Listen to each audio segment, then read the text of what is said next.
Alright, ladies and gentlemen, here we are back with another Hero House Reviews. Today we're looking at the latest endgame waves, Union Jack. Now, Union Jack was a member of the Invaders, I believe, in the comic books. In fact, we have a reference point because, again, Marvel Legends packaging, simple, helpful. Union Jack is a British operative, spy, and master of hand-to-hand combat embroiled in the world of European politics. Alright, didn't tell me if he was a member of the Invaders? My bad, but I'm pretty sure he was, and was sort of active in World War II, around the time Captain America originally came into being. I might be completely wrong. Don't think I am. And I just really picked up this figure because I like the design of it. I mean, he comes with a basic revolver and a knife, but it looks like he has sheaths slash holsters for both of them, which is a good addition. So, not like bursting with accessories, but, you know, that's still cool. And then he comes with the arm for, you know, the Hulk Build-A-Figure, which looks pretty cool, but again, not my cup of tea. I don't feel the need to pick up this whole wave. It wasn't the strongest wave in terms of what they had to offer. I only got him and Bill, who I'm also going to review. So, bringing him in a bit closer, he looks very basic in his design because, to be fair, he is a simple sculpt. The belt is a very nice addition. Again, comes with the, you know, previously mentioned holsters. But when you sort of get in closer, as you will when I sort of remove him from the packaging, you'll see that there's a lot more detail. The face almost has a Phantomaz. Phantomaz? No, not Phantomaz. Diabolic. Yeah, a diabolic look to it. He's like a French character, and the mask is rather reminiscent. Then you sort of pan on down. So yeah, not super exciting, but again, just a technically nice looking figure, and the paint job is really good. I like the flag on the chest, and yeah, just the armbands and basically the whole aesthetic of him just really appeals to me. Maybe I've been in England too long, maybe I'm feeling patriotic. Well, anyway, I will open him up, we'll have a bit of a fiddle to see how he moves, and then we'll move on with the review. One moment. Alright, and we're back. Now, this guy is very well articulated. He can move in pretty much any pose you want. I would have liked a butterfly joint around the chest, maybe? But otherwise, like, he's got shin swivel.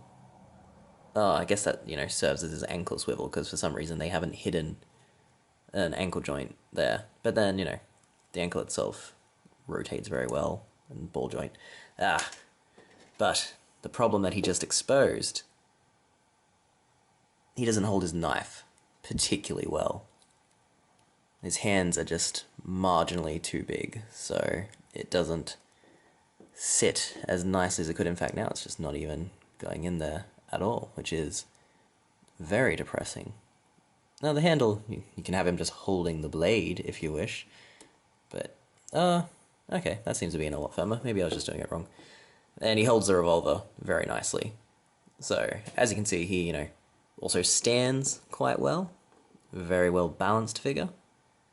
I'll now bring in closer so you can see what I meant about the sculpting, hopefully.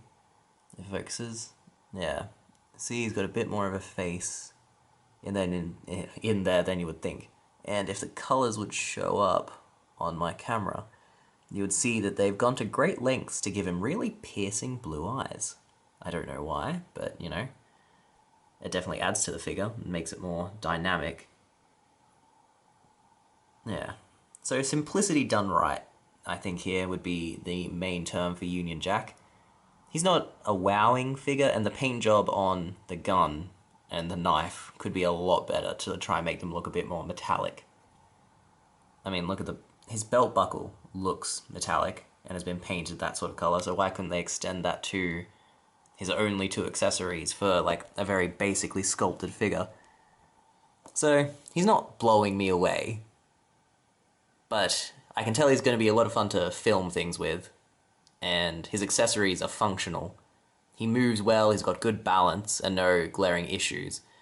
It's just, he seems like a figure that not too much effort or thought went into, which is kind of sad. I mean, it's the endgame wave. It's like the biggest Avengers event we're ever going to have in cinema, and they're releasing a figure where they just decided, you know, let's not really make him relevant to Endgame. and not make him a spectacular figure, so that seems a bit of a waste. But at the same time, he's not a bad one by any means. If you're a fan of the character, definitely pick him up. And if you're looking for just like a fun, cool figure, you could even mod him into all sorts of things. Like, if you wanted the earlier mentioned Diabolic like figure, something of him, this would make a great figure to customize into a Diabolic, because you just have to sort of paint him black, and then you've got it. You could probably make him a Snake Eyes as well from G.I. Joe. So it's a good mold to have if you like customization, and the figure itself is just a solid figure. Packaging and everything, yeah, I didn't like open, and I forgot to even mention the packaging, but accessories, I'd say 3, because they're not that generous, and while they look look good in how they've been sculpted, they weren't painted. And then it comes with nothing else. So, yeah, just going to have to say packaging, accessories 3, posabilities a 5, and he looks like Union Jack, so that's also a 5. So we'll average that out to say he sits at about a 3.5. 3.5 figure. Maybe that will go up as I'm posing him for pictures and what have you in the coming moments, but I'll let you know that when we return. I'll show you those pictures now. One moment.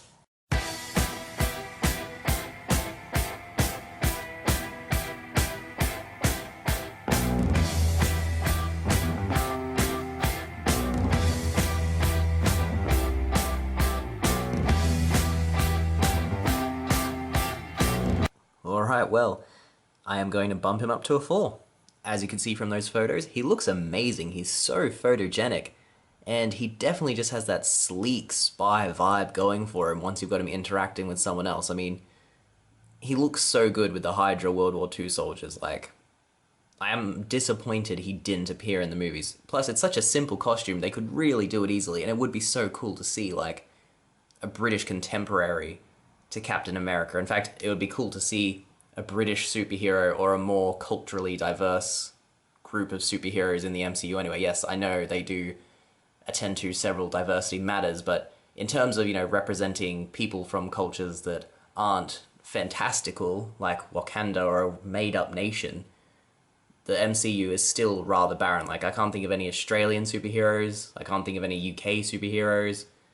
They're introducing fake diversity rather than real characters, but, real nations or real cultures.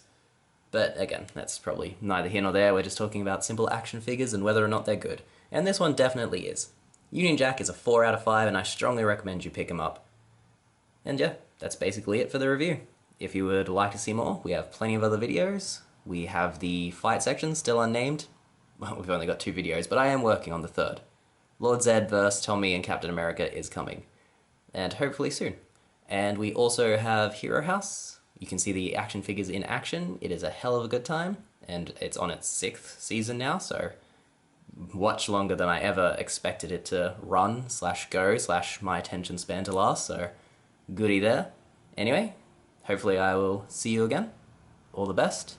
Bye.